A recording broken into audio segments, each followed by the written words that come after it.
Hey everyone, good to talk with you again. We will meet again this Saturday, so please keep an eye out for the email. In any case, I wanted to read you a few little passages from the early life of Buddha.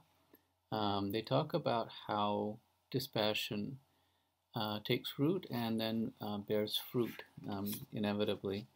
Um, to know the story, the young Buddha Gautama was a prince, and his father saw that his son was given to the possibility of a life of asceticism and spiritual journey, and he didn't want that. He wanted his son to follow in his footsteps. So he was intent on keeping him happy and surrounded by pleasure. Um, and so he built several palaces for him, surrounded by beautiful groves.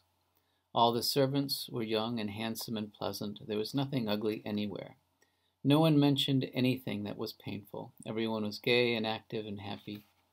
One day in springtime, Siddhartha, that's Buddha, went walking in the gardens. The trees were all in bloom. Lovely and fragrant flowers abounded everywhere.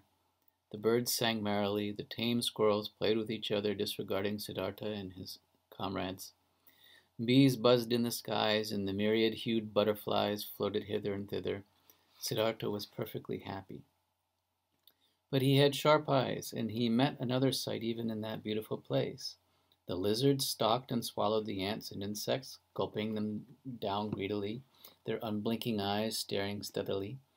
The snakes creeped stealthily onto the lizard and gobbled it up. The eagle swooped on the snake. The nightingale chased and ate the butterflies. The kingfisher deftly caught the fishes in the water and ate them up. Only I eat and I am eaten everywhere, mused Siddhartha, a faraway look in his eyes. But his friends tore him away and from his brooding and took him to his games, his music and his singing. Once again he was gay and carefree and happy. So Pseudo Donna, Siddhartha Gautama's father, heard about his son's fits of brooding as when he saw that life preyed on life. He decided that the boy should get married. A young and beautiful wife would turn his thoughts away from unpleasant things, and as soon as he had children, he would be bound firmly to the earth. So thought Shuddhodana. Siddhartha was only 16, but that was old enough for marriage in those days. Shuddhodana made a collection of magnificent jewels and called all the neighboring young princesses as well as other noble ladies to his court. He assembled them in a hall in his palace and asked Siddhartha to distribute the jewels to them. All the girls were lovely and enchanting. Siddhartha handed the presents to them one by one without batting an eyelid. But when he came to the last girl, Yashodhara, the daughter of the minister Mahanama, he could not take his eyes off her. Yashodhara herself looked at him with maidenly interest and blushed. By now all the jewels had been exhausted. In the twinkling of an eye, moved by a stronger inner impulse, Siddhartha took off his ring and put it on Yashodhara. She cast down her eyes and smiled, confused and happy. The king, his nobles and courtiers, and the high-born ladies were all watching. The Yashodhara incident caught everyone's attention, especially that of the ladies and young girls present. The ultimate result can well be imagined. Siddhartha married Yashodhara. A great tournament was held before the marriage, and Siddhartha proved his manliness by winning all the prizes in shooting and riding and in fencing. His rival, Devadatta, beheld his hated cousin's triumph with envy and jealousy. The young prince passed his time with his beautiful wife in pleasures of all kinds, music, singing, dancing, drinking.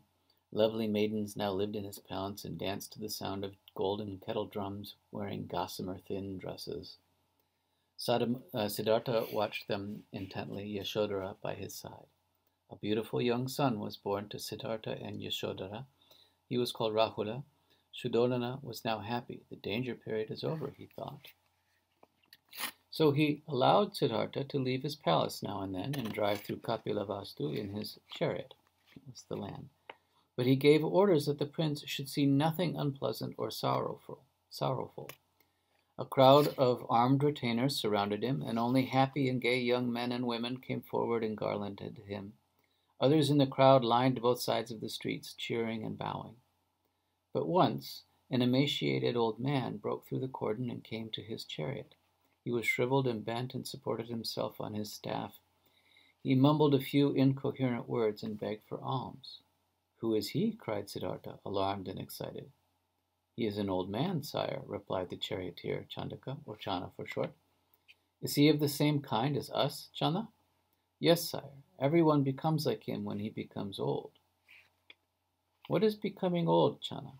"No one has told me about it. Will Yashodhara and I also become shriveled and emaciated like that?" "If you live to that age, yes," said Chana reluctantly. Siddhartha stared at the old man, horrified and yet fascinated. "Give him a bag of gold, then drive back quickly to my palace. I must think about this." But back in his palace, Siddhartha forgot the old man amidst the many lovely young women, their singing and their dancing. Another day he was once again driving through the city in his chariot when he beheld a sick man trembling with fever. "Can we all become sick like him, Chana?" asked Siddhartha. "For instance, Yashodhara and I?" "Yes, sire," Chana replied sadly.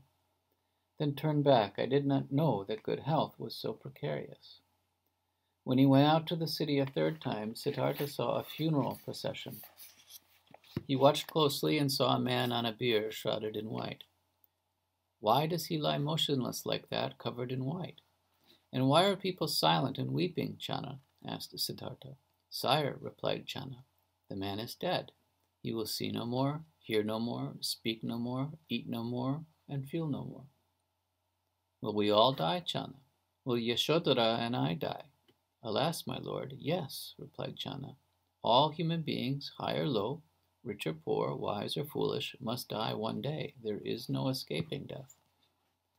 Siddhartha became very silent on hearing this. For days on end he brooded and mused. His wife, his young son, the many beautiful damsels in his palace could not turn him away from his thoughts.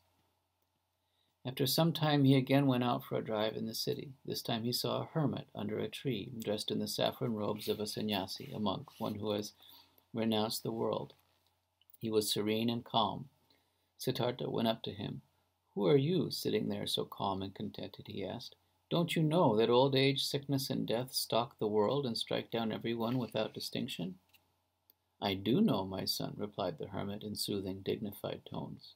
"I know that life is fleeting, but I have shed my egotism and fear. I crave nothing, and I am happy, very happy." "Strange, Chana, strange," philosophized Siddhartha. "He gives me a feeling of strength and security once again. Life may well be worth living, if one can be as calm and serene as he is. Chana, I think that his kind of life is the only one worth living." So thank you for listening. We will see you on Saturday through Zoom. And apologies for messing up the Zoom link last week. I'll get it right this time.